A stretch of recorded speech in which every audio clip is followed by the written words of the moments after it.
All right, guys.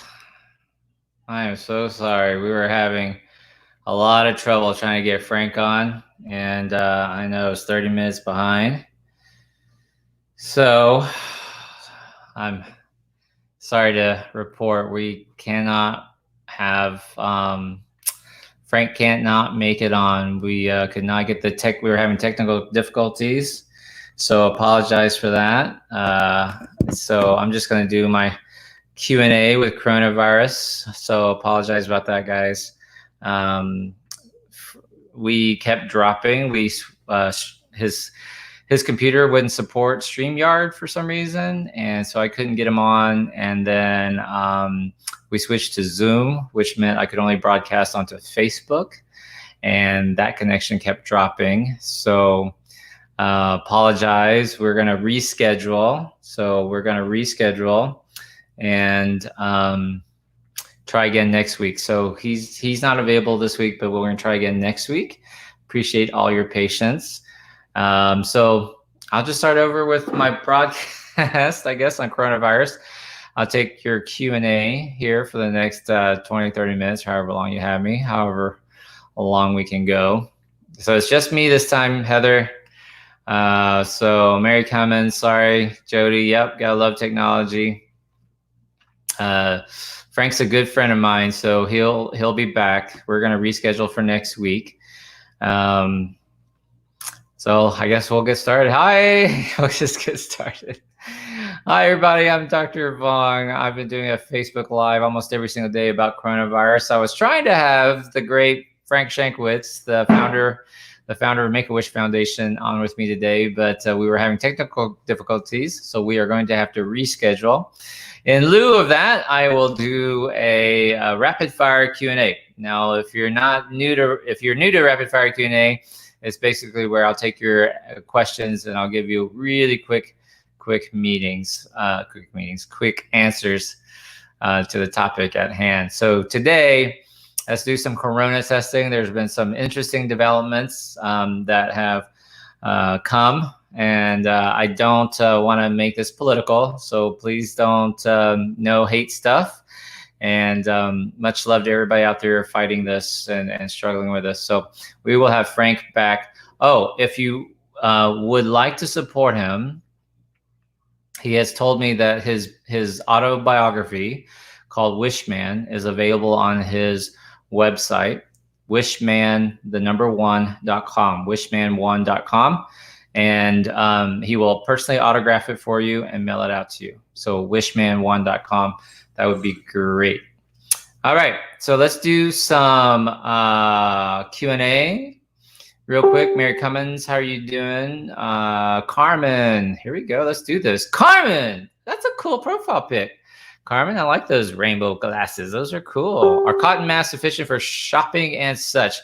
So face masks are going to be sufficient to prevent the spread of the virus, or at least muffle the spread. It will not keep you from catching the virus if someone sneezes nearby you.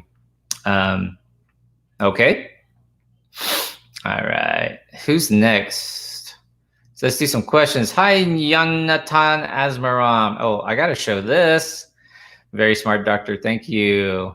Samra Mustafa, you are awesome. I think you're awesome. Deborah Carter, I like your hair. Make it what it is. We need to help everyone. I know. So this is my corona cut. Not quite exactly. I don't know. Someone was like, you look like you're always just got out of bed. Well, so what happens when a faux hawk grows out, right? Brazion Wyckoff, natural or lab? This is definitely a natural man-made virus. Now, there is some concern that China has misled the world in how dangerous it was, what the original numbers were. And some people don't like it when I say this, but it's true. World Health Organization is in the deep pockets of China, and possibly. And so we have to be very, very careful how we tread.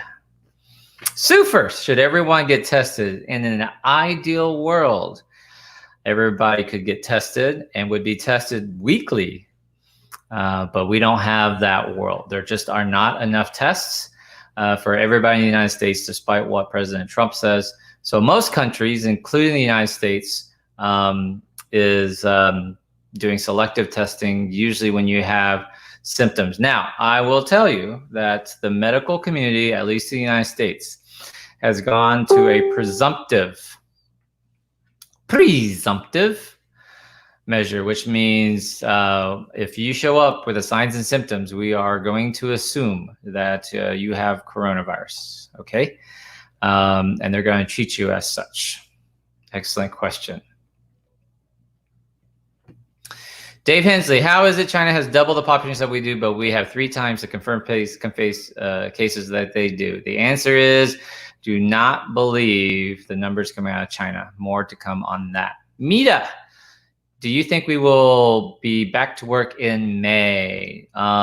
If Donald Trump gets his way, we will be back to work in May. Should we be back to work in May is a different question. Is a different question. And we will see how this rolls out. But Trump has said he's going to leave it up to the mayors. But Trump is weird. He's going to leave it up to the governors to decide which state and when and how to open, which is very, very soon, much sooner than you think. But we will watch them. We will watch them. It's really, really, really, really, really concerning, the speech. I don't know. I don't want to make this political. Love you. Don't want to make this political. But we have to be very, very cautious that we're doing this, okay? Drew Cliff, are you surprised that there aren't more cases in the U.S. by now? Nope.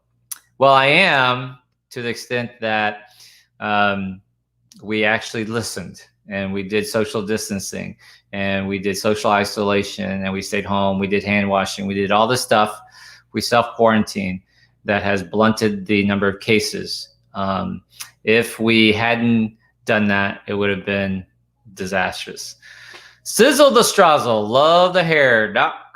Thank you. This is my new coronavirus cut.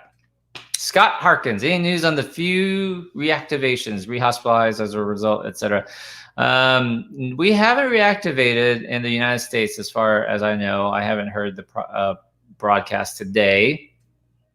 Now, there are some rumors about cases in China swinging up again.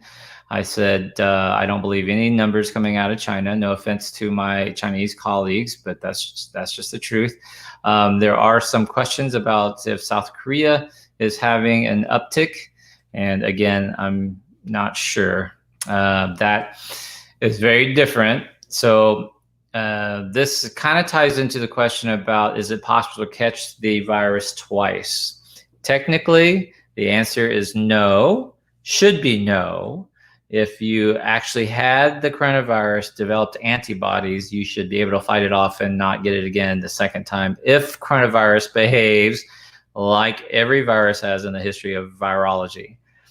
So what the problem is here is that we hear anecdotal stories, which means internet, social media has misconstrued, left out some key details. Like, for example, in order to say specifically, can someone recatch coronavirus? Number one, you have to prove that they were coronavirus positive to begin with.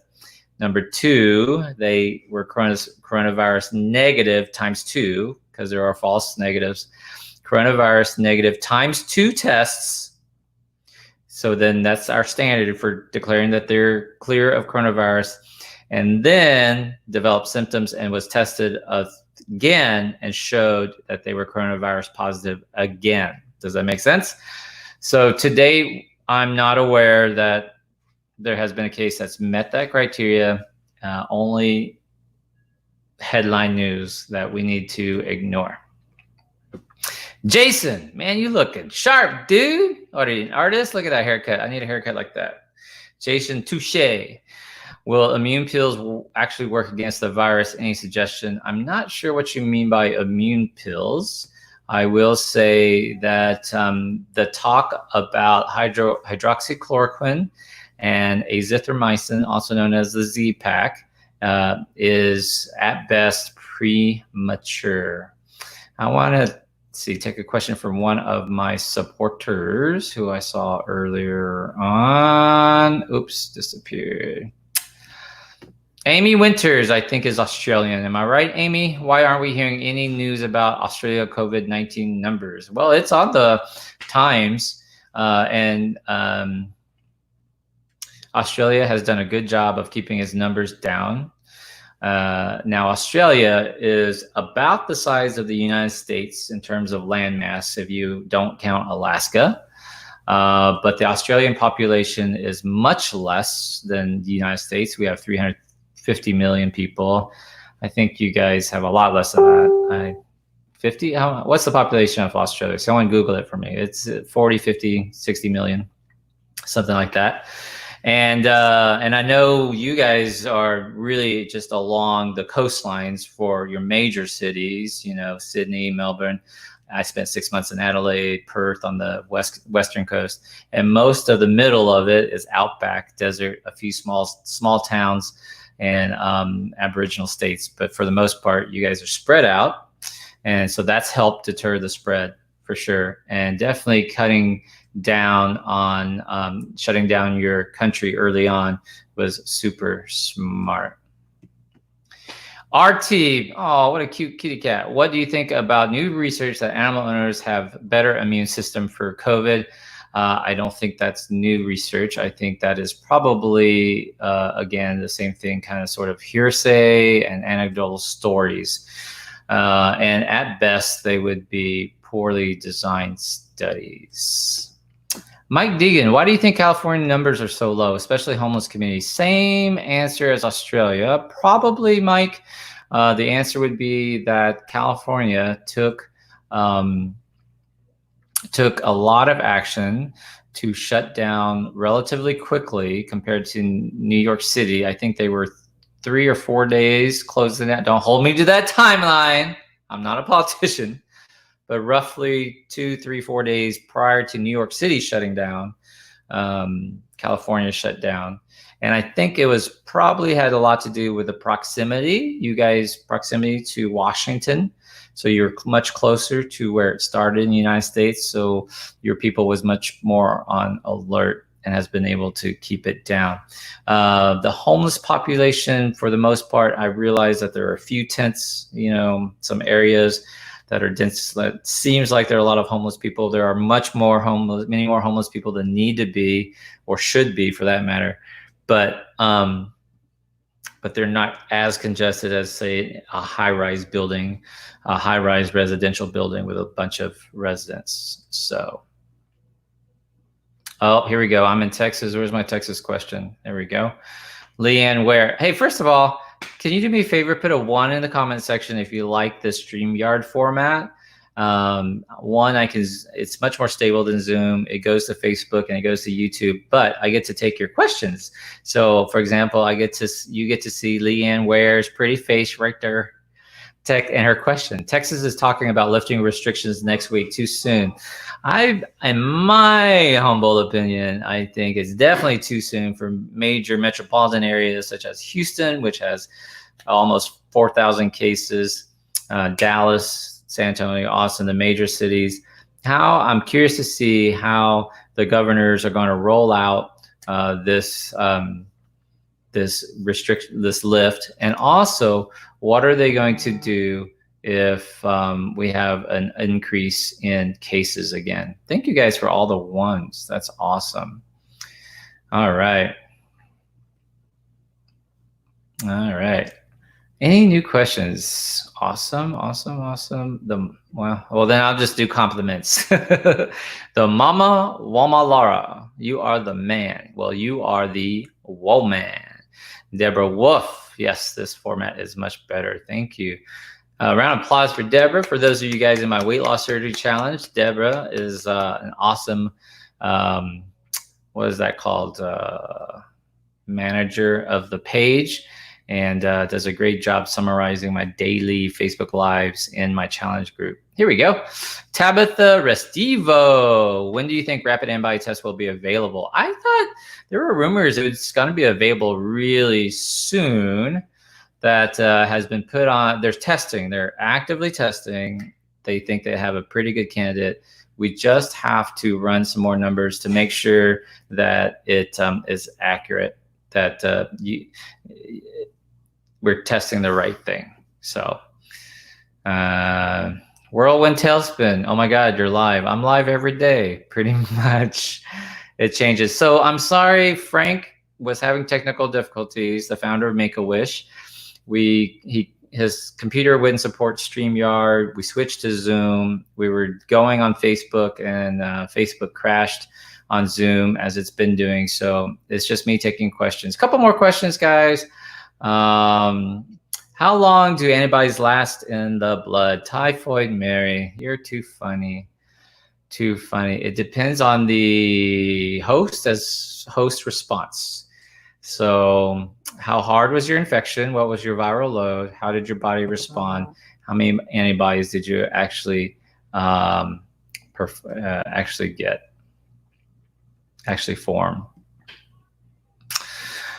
Sandy Strauss, did this come from that animal in Wuhan in the wet markets? If so, we're trying to shut them down.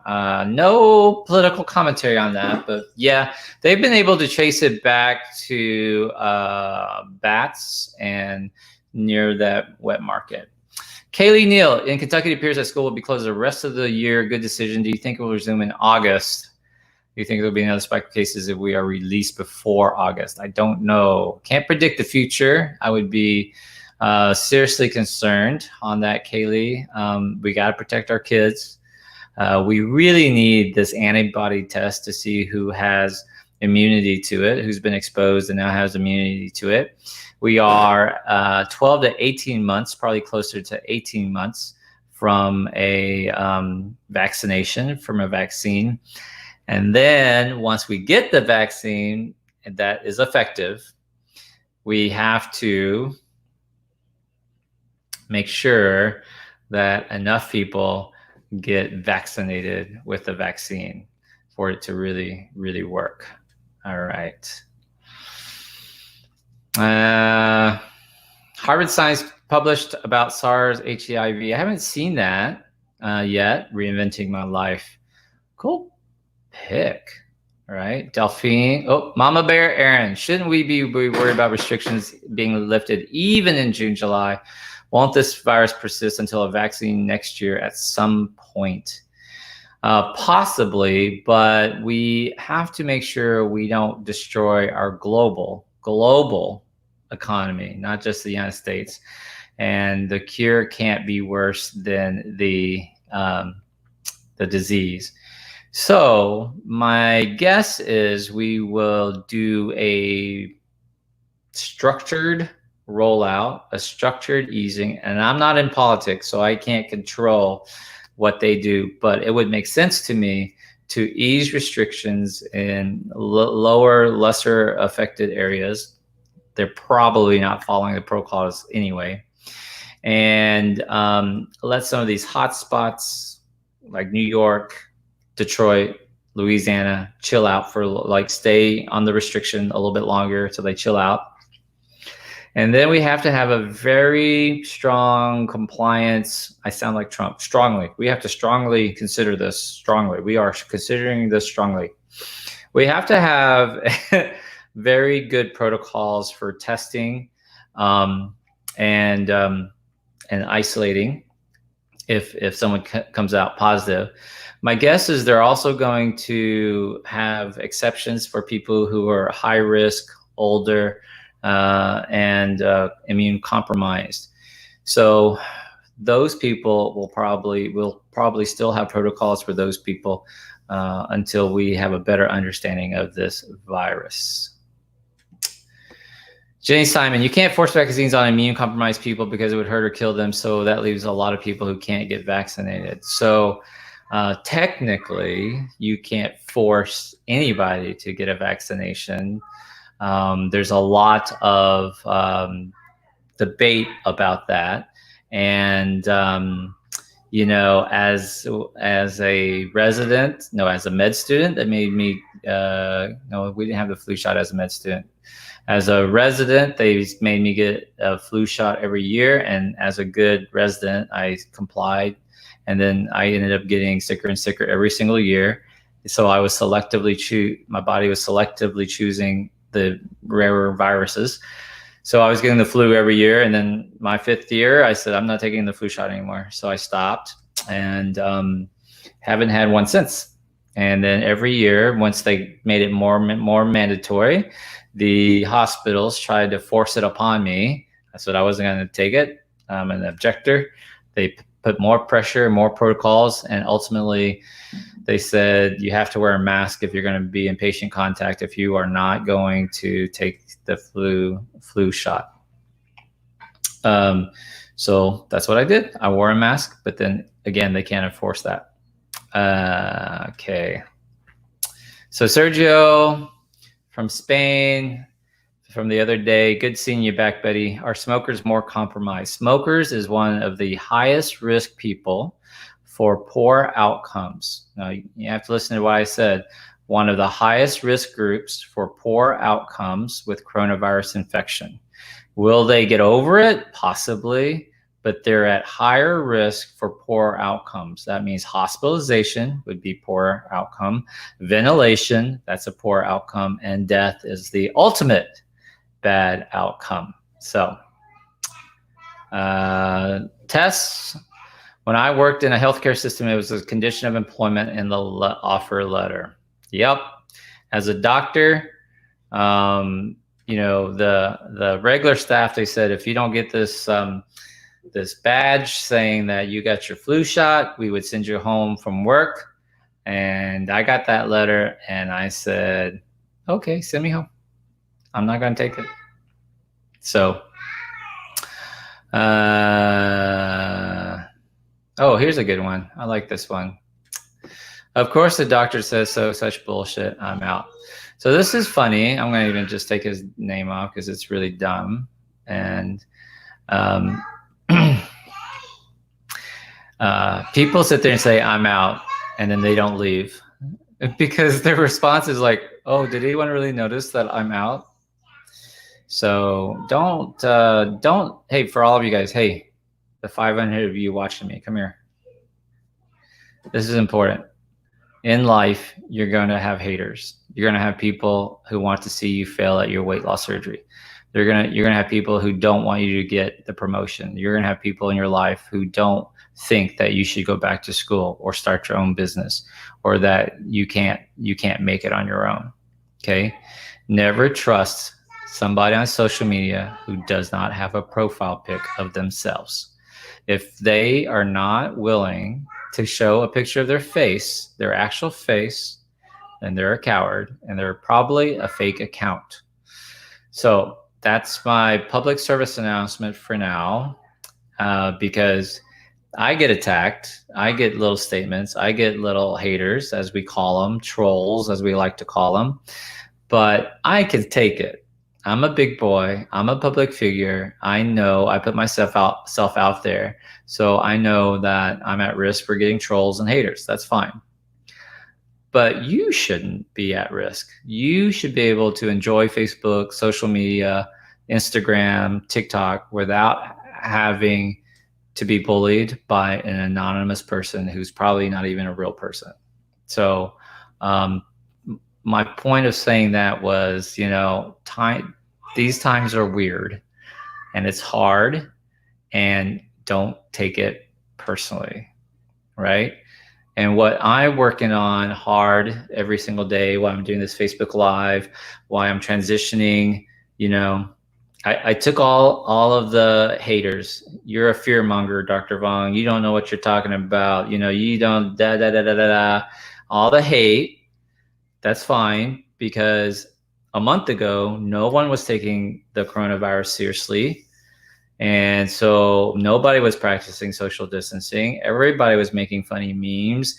Nobody was understanding why kids' concerts and sporting events were canceled. So I had to take a very tough stance on, hey, fuckers, stay home, practice social distancing, wash your hands. And so for that, I got called unprofessional. Fearmonger was a big one. You know, this guy's a quack, whatever. But I put myself out there. So now, but you guys listened. Thank you very much. You helped me get my videos out, and now the people who like the content, you guys are watching. And so I'm helping to educate and entertain you guys by calling in favors, my celebrity friends like Frank Shankwitz, who was supposed to be on today, Sharon Lecter, who was on yesterday with me. Tomorrow we're going to have actress Jill Michelle Malene from Mad TV will be on. She's a comedian. You can look her up. It's called White Latina. She has a Netflix comedy special on right now called White Latina. She's coming on tomorrow because I know you guys are, one, stressed out, two, scared, three, bored as fuck, sitting at home, four, about to throat punch your husband, five, about to kick your kids out the door. I'm kidding. We all love our families, but you guys need something to do. So edutainment. I'm going to educate you about your health, coronavirus, what you can do to protect yourself, as well as entertain you with celebrities, artists, and musicians who have a platform and an inspiring message to help you through this time. So that's the new format. I hope you like it or don't like it. If you don't like it, you can go away. But if you're not a public figure like myself, then you shouldn't be bullied on the internet. You shouldn't have haters. You shouldn't have people hating on you. So we're trying to build this community. We're trying to get people who really want to see everybody else succeed. And I've said it. And in fact, I got attacked for saying it, which was like, dude, don't show up here with your weak ass trolling shit and making stupid allegations and comments. You are going to get kicked out of this group. You are going to get jumped on by people who want to be here, who want to spread love and joy, right? So, all right, enough of that bullshit. Brenda Curtis, I work in a clinic that's only seeing non-respiratory and afebrile people. Should I still distance myself from my 6-7-year-old husband with COPD? Absolutely, Brenda.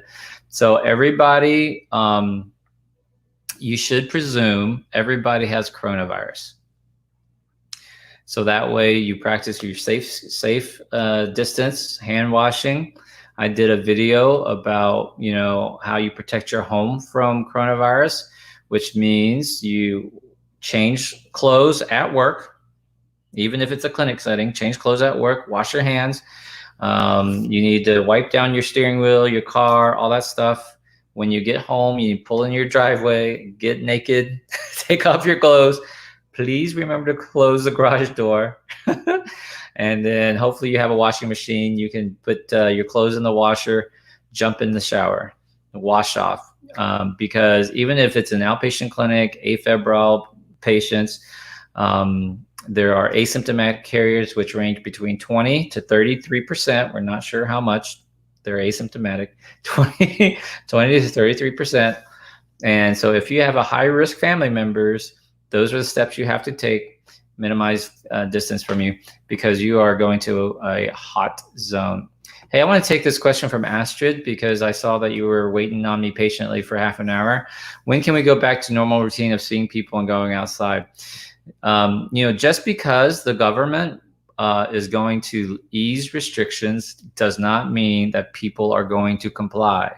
There is a certain amount of safety that's going to be required. So for example, if you're a high risk pulmonary patient, lung resection, advanced age, you're high risk. Morbid obesity is one of those risk factors. It's the top 3 risk factors for coronavirus, and maybe even number 1, depending on the setting.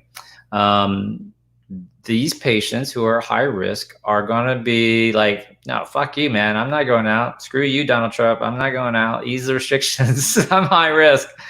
And what's going to happen when you have the issue with work?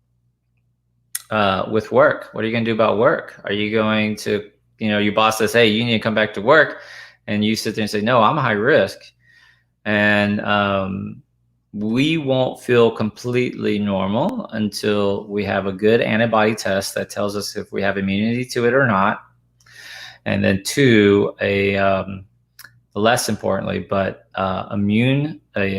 vaccination, a vaccine that is effective, available, and people have actually taken it, right? All right. Oh, that's my alarm. I gotta go. Larissa, I have obesity and COPD. I'm forced to work and scared. Please take care of yourself. Please take care of yourself. All right. Why are authorities fined June, finding the fact that inversion tables will save lives? I can't speak to that. Oh, what about pizza delivery? What about it? I love pizza. Love pizza. Pizza's good. Don't eat very much of it though. Are you asking about the box? Getting pizza delivery? You can definitely make it from home, much healthier. Could teach your kids how to make pizza from home. You could use cauliflower crust. If you're the pizza delivery guy and that's your question, then most people are dropping off at the doors. Most people are using gloves, etc. Will having anxiety and being on meds be a reason for sleeve surgery rejection? Not for most programs.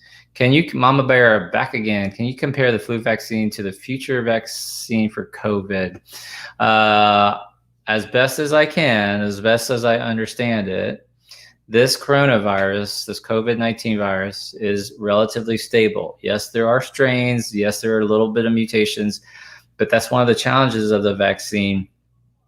As long as it doesn't change or mutate too much, the vaccine should remain effective. Now, each vaccine is different in terms of how long the vaccination lasts for. So, for example, we've all either had or been vaccinated against chickenpox and measles when you were a kid, right? So if you're vaccinated for chickenpox, for example, you've got pretty much lifelong immunity because the chickenpox virus is very stable, it does not mutate. On the other hand, there's so many different strains of influenza and corona and things that can cause flu-like symptoms that the flu shot every single year is epidemiologists' best guess about what's going to be the most likely flus that strains that season. They're only guessing, and that's why they're only half right. The flu vaccine on average is about 50% effective, which is a coin toss, which for me, not good enough. All right, so this should be the coronavirus vaccine, the SARS-CoV-2 vaccine should be stable. Okay. I don't want to talk about that. When can we stop calling this novel? Novel just means it's new. So I think once we have enough immunity to the virus, so it's probably no longer novel because that means that people have been exposed to it. So novel basically means new, and by that it means it's new to the community, which means that no one has immunity to it. That's what makes it novel. So we can stop calling it novel when we either have enough immunity to it so we can get herd immunity, or we have a vaccine to it, or there's a new novel virus. All right, I'm gonna get going here. Why are we not hearing more about engineering controls used in the healthcare profession? Why are they relying mainly on PPE? You know what? That's our system that we have. PPEs are well known. We know how to use it. They are everywhere. We can dispense it adequately. Engineering and behavior changes are much harder to do. All right. I think on that, it's after 6 o'clock. I'm done. I apologize once again for not, we had technical difficulties with getting Mr. Frank Shankwitz, the founder of Make-A-Wish, on. Hope you still found this valuable. Tomorrow, please tune in at 3 p.m. Yes, 3 p.m. Central Standard Time or 1 p.m. Pacific Standard Time for Mad TV and comedian Jill Michelle Moline. She, on Mad TV, she's the one who did the Britney Spears impersonation that took off and was really funny. She also has a Netflix special on called White Latina. Check that out. Oh, Mr. Frank Shankwitz, he will be back on next week. The founder of Make-A-Wish we're going to reschedule for next week. In the meantime, His book Wishman, which is his autobiography, is available on his website, wishman1.com.